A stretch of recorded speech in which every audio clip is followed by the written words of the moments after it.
La parole maintenant est à Carlos Martins Bilongo. Merci Monsieur le Président, Madame la Ministre.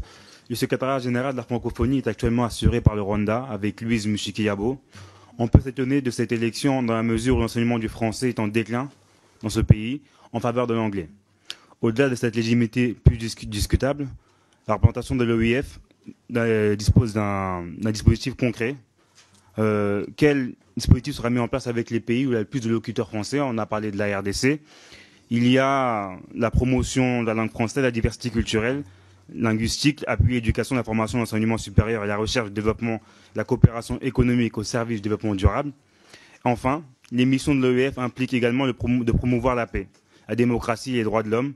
Comptez-vous confronter la secrétaire générale de l'OIF sur l'aide apportée par le Rwanda aux rebelles du M23 dans l'est de la RDC?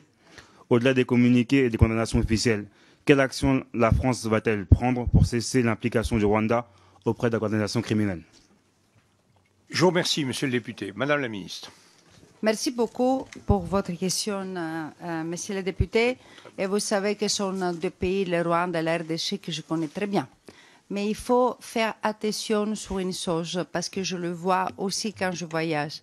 La francophonie, moi je représente la francophonie, mais je ne suis pas synonyme de l'OIF. L'OIF sont 88 pays qui ont voté pour avoir Madame Mushikiwabo comme secrétaire générale. Et je l'ai souligné aussi à nos amis de la RDC qui n'avaient pas posé une candidature. Alors, c'est sûr que la France est un membre de 88 et ne peut pas décider. Et vous savez très bien que sur les questions des droits, je